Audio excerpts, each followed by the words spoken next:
आम अंचल जड़े वरिष्ठ आईनजीवी देहांत हेले कौन कहे आप मोर परिचय मु हरिबंधु भोल मोर आज्ञा कणास आज 25/12/2025 कणास ग्राम प्रति अंचल प्रति अत्यंत दुखद घटना आम गाँव तथा अंचल वरिष्ठ आईनजीवी कणास अंचल जड़े सुनामधन्य वकिल से आमको शोकसार भसे चलीगले आम भगवान को जगन्नाथ प्रार्थना करुचु आर स्वर्गत आत्मा शांति होगा सहित संपृक्त परिवार को भगवान साहस धैर्य दंभ बल दियंतु एतिक आम भगवान को प्रार्थना विश्वनाथ बेहरा कणास वकिल संघ संपादक आज आम अंचल जड़े वरिष्ठ आईनजीवी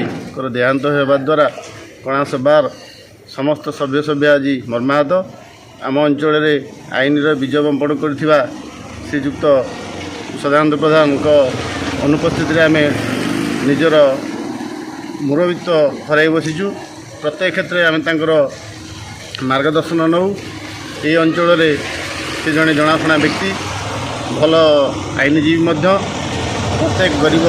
निराश्रय महिला मानक सी बहुत आईनगत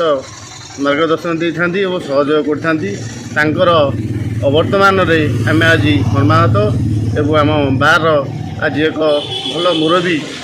भल आईनजीवी एवं बार प्रतिष्ठा हरवा द्वारा आम समस्ते शोकसागर में भासी जाइछु। प्रशांत कुमार जेना एडवोकेट पुरी मोर से पुरी हूँ मदर बार से बार कम करूँ 2022 आमर कोर्ट जेएमएक्स कोर्ट भापर आम ये मोर भाई भाई भाई को नहीं आम चलूँ हठात देह असुस्थ है दीर्घदिन असुस्थ रहा से आज विदाय नेले आम पाखर जगन्नाथ पाखे मुझे गुहारि करी से जो रुहतु शांति रुहतु सी तो मोर मुझे प्रथम जॉइन कली 2000 मसीह बोधे मुझे छोट भाई भाई सब सांग जावासवा गोटे परिवार सदस्य भाई आम बोधे 12 घंटा चलुलु विभिन्न मतपार्थिक्य थिले आम सब एकाठी थिलु। हाँ से अभुला स्मृति गुड़ा मन पड़े भारी दुख लगे आज तो सी चलीगले मु भगवान पाखे ये प्रार्थना करी जो रोच शांति रुहत। मो ना रवींद्रनाथ राउतराय मु वर्तमान कणास जुडिशियरी कोर्ट रे एडवोकेट अच्छी वरिष्ठ वकिल श्री सदानंद प्रधान दीर्घ दिन संग्राम पर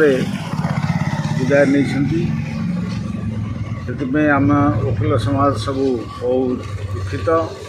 कणास अंचल से जड़े उज्ज्वल तारका थे सिविल देवानी केस रे से पारंगम थे जो अपूरणीय